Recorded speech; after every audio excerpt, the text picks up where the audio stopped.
विघ्नहर्ता श्री गणेश, श्री गणेश, श्री गणेश। मुझे यदि प्रभु श्री राम को पाना है तो इस संसार को त्यागना होगा, गृहस्थ आश्रम को त्याग कर संन्यास ग्रहण करना होगा, संन्यास ग्रहण करना होगा।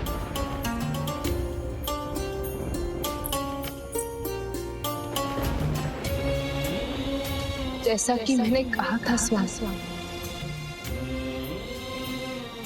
यदि मेरे कारण आपका ध्यान भटकता है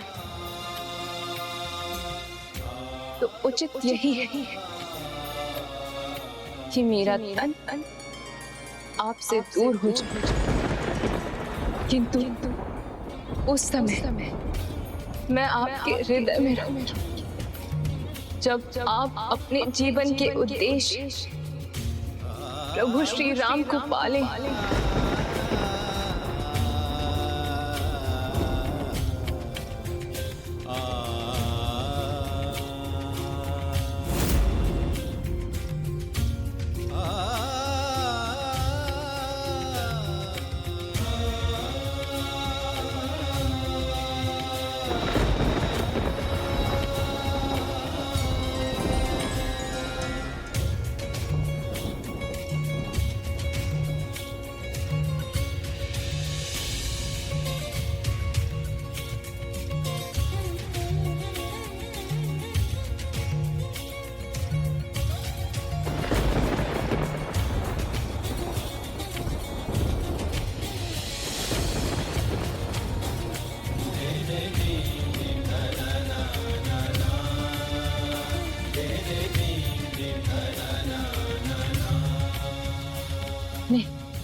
ये दुख का नहीं, आनंद का पल है।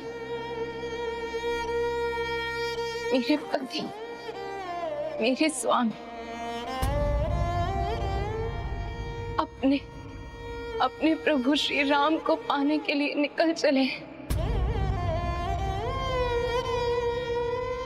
जय श्री राम।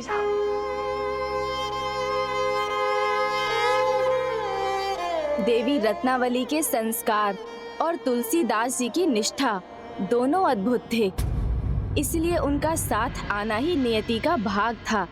अब उसी निष्ठा से तुलसीदास जी प्रयाग संगम की ओर निकल पड़े, जहां संन्यास लेकर वो प्रभु श्री राम को पाने की अपनी यात्रा संपन्न करने वाले थे। शिष्य और पति से आगे अब वो महान संत गोस्वामी तुलसीदास बनने जा रहे थे। मैं गृहस्थ आश्रम त्याग कर संन्यास आश्रम धारण करने का संकल्प लेता हूँ। आज से मेरे जीवन का एक ही उद्देश्य है, एक ही लक्ष्य है, अपने प्रभु श्री राम को पाना, अपने प्रभु श्री राम को पाना, अपने प्रभु श्री राम को पाना, अपने प्रभु श्री राम को पाना।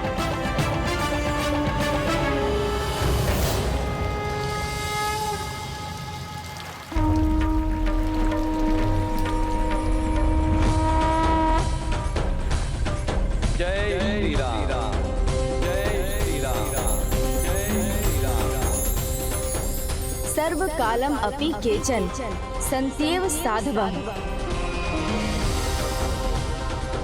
अर्थात प्रत्येक काल में कुछ संत आत्माओं का आगमन अवश्य होता है, और अब आरंभ होने वाला था संत तुलसीदास जी के समय का, जिसमें राम भक्ति की निर्मल बूंदें पाप और अधर्म को धोने वाली थी, संसार को अज्ञानता के अंधकार से मुक्त करने वाली थी।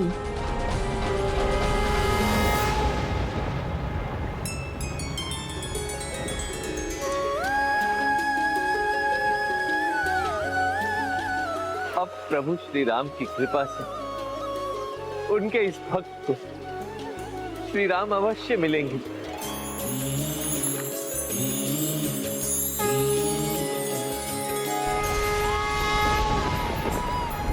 अब जबकि संत तुलसीदास जी समझ गए थे कि उन्हें अपने जीवन में क्या करना है, तो उनके मन में बस एक ही लक्ष्य था अपने प्रभु श्री राम को ढूंढकर उन्हें पाना और वो उसी समय प्रभु श्री राम को ढूंढने की यात्रा पर निकल गए।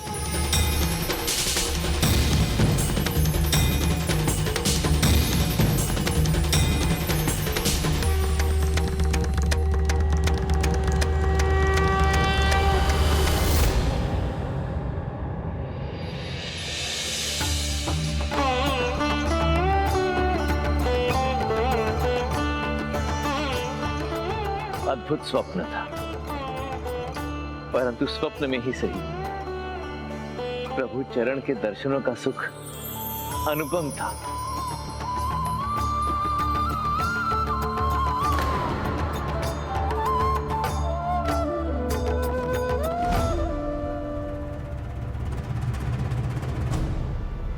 राम राम श्री राम श्री राम राम राम श्री राम श्री राम राम। बड़े आश्चर्य की बात है, काग होकर भी ये तो प्रभु श्री राम के नाम का जाप कर रहे हैं। श्री राम राम श्री राम श्री राम राम राम श्री राम। और ये काग तो महान ऋषियों मुनियों को संबोधित कर रहे हैं।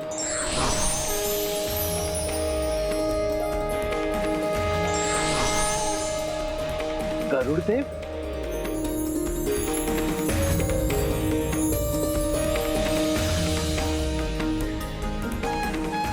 ये तो वही वृद्ध सज्जन है।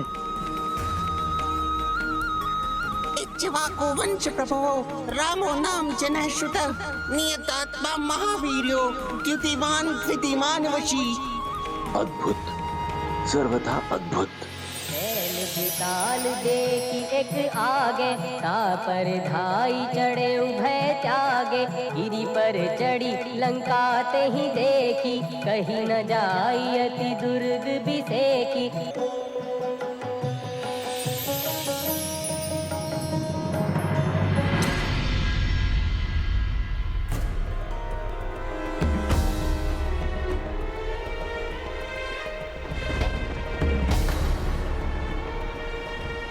यहां भी कोई नहीं। ये कैसा भ्रम हो रहा है मुझे? मैंने क्या देखा था अभी? वो दिव्य काग और राम कथा का पाठ कर रहे थे।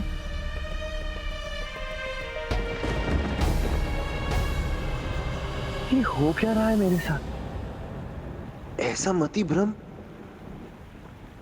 यहां तो गरुड़ देव स्वयं उपस्थित थे।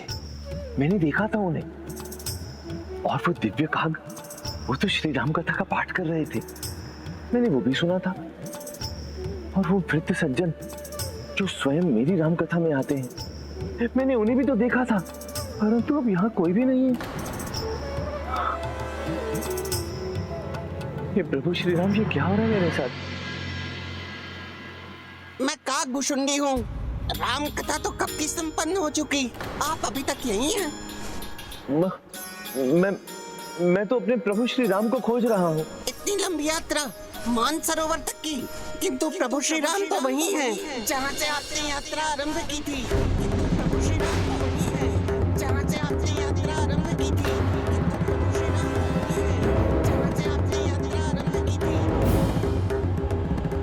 स्वयं पिता श्री प्रभु महादेव से जिन्होंने राम कथा सुनी थी, वो कोई और नहीं, महान ऋषि काकभूषुंडी थे, जो राम कथा का ऐसा अद्भुत पाठ करते थे कि उनके मुख से रामायण सुनकर ही स्वयं प्रभु श्री हरि नारायण के वाहन पक्षी राज गरुड़ भी प्रभु श्री राम का जीवन जान और समझ सके। किंतु फिर उन्होंने तुलसीदास जी को काशी लौटने का सुझाव क्यों दिया? क्योंकि ज्ञानी और सिद्ध लोगों का धर्म है सबको उचित मार्ग दिखाना, और उन्होंने वही किया।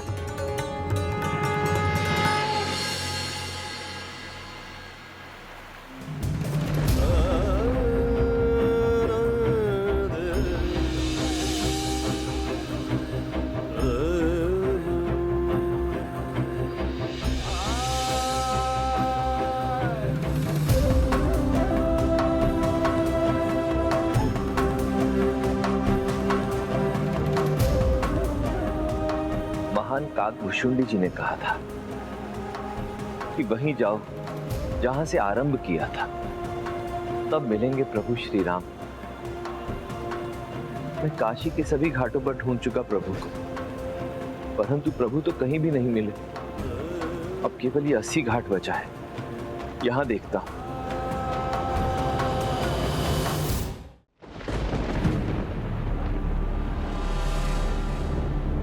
यहां भी कहीं नहीं दिख रहे।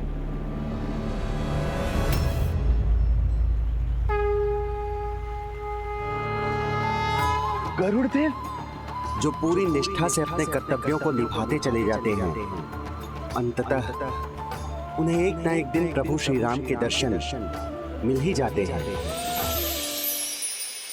प्रणाम तुलसीदास जी।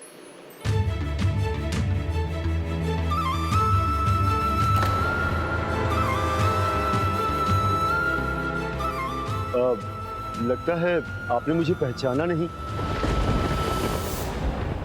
मित्र को भला कौन भूलता है, परंतु तुम एक बात बताओ, तुम मुझे इतने आदर के साथ प्रणाम कर रहे हो, आप कहकर संबोधित कर रहे हो, इसका अर्थ क्या है? महान संत और प्रभु श्री राम के अनन्य भक्त को यदि मैं आदर के साथ न बुलाऊं तो प्रभु का और आपकी विद्वता का अपमान होगा। संत तुलसीदास जी, आप तो प्रभु श्री राम को ढूंढ रहे हैं, और इतने महान कार्य करने वाले को यदि मैं बार बार भी प्रणाम करूं तो भी कम है। मैं प्रभु श्री राम को खोज रहा हूं, ये तुम्हें कैसे पता? रुको, शेष वार्तालाप बाद में करेंगे। पहले मैं ये तो सुनिश्चित कर लूं कि तुम भी कोई भ्रम तो नहीं हो। अरे ये आप क्या कर रहे हैं? और भ्रम? कैसा भ्रम? नहीं नहीं, यहाँ सभी जानते हैं कि आप अपने प्रभु श्री राम को ढूंढ रहे हैं, उन्हीं श्री राम को जिनकी कथा आप सर्वदा से सुनाते आए हैं। किंतु अब ये सौभाग्य यहाँ किसी को नहीं मिलता। भले ही लोग आपके मुख से श्री राम कथा सुनने के लिए कितने भी व्याकुल क्यों न हो। जो पूरी निष्ठा से अपने कर्तव्यों को निभाते चले जाते हैं, अंततः उन्हें एक ना एक दिन प्रभु श्री राम के दर्शन मिल ही जाते हैं। कदाचित राम कथा कहना ही मेरे जीवन का उद्देश्य था। क्या क्या कहा आपने?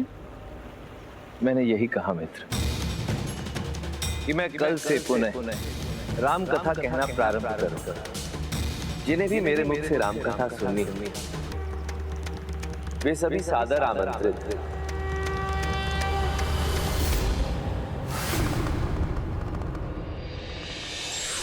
प्रणाम प्रभु, प्रणाम माता।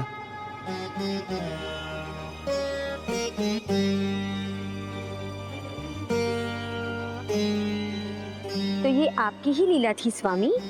लीलाएं तो लीलाधर श्री हरि करते हैं।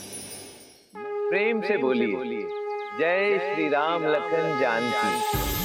जय श्री राम लखन जानकी। जय बोलो श्री राम भक्त हनुमान। जय श्री राम भक्त हनुमान की।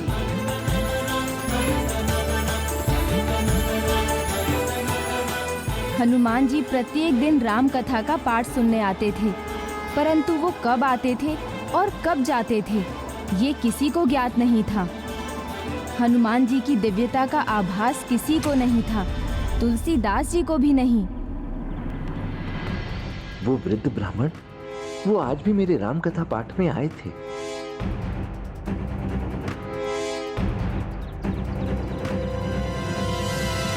किंतु फिर तुलसीदास जी ने हनुमान जी को पहचाना कैसे नहीं? उन्हें अपने प्रभु श्री राम जी को पाने के लिए राम भक्त हनुमान जी का मार्गदर्शन कैसे मिला? सब वैसे ही हुआ जैसे नियति ने निर्धारित किया था। प्रत्येक दिन सूर्योदय के साथ राम कथा का पाठ करने से पहले तुलसीदास जी संध्या वंदन के लिए माँ गंगा के पास जाते थे और वहां से लौटते हुए रास्ते में पड़ने वाले एक सूखे वृक्ष को वो प्रतिदिन जल चढ़ाते थे।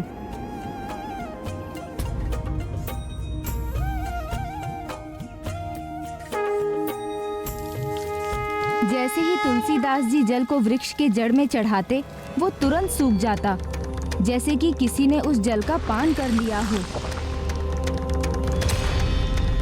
ये ध्वनि कैसी थी? ये क्रम 21 दिनों तक ऐसे ही चलता रहा और 21वें दिन तुलसीदास जी ने इस गुत्थी को सुलझाने का निर्णय किया।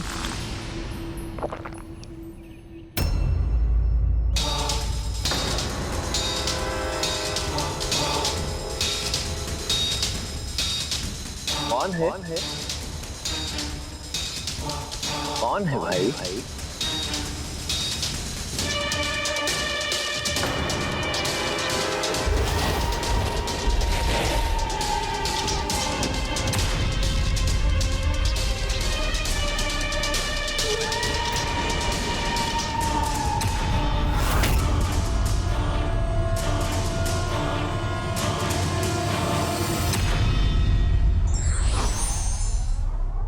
जब व्यक्ति अपने उद्देश्य के प्रति जागरूक होता है तो उसे उसका मार्ग मिल ही जाता है।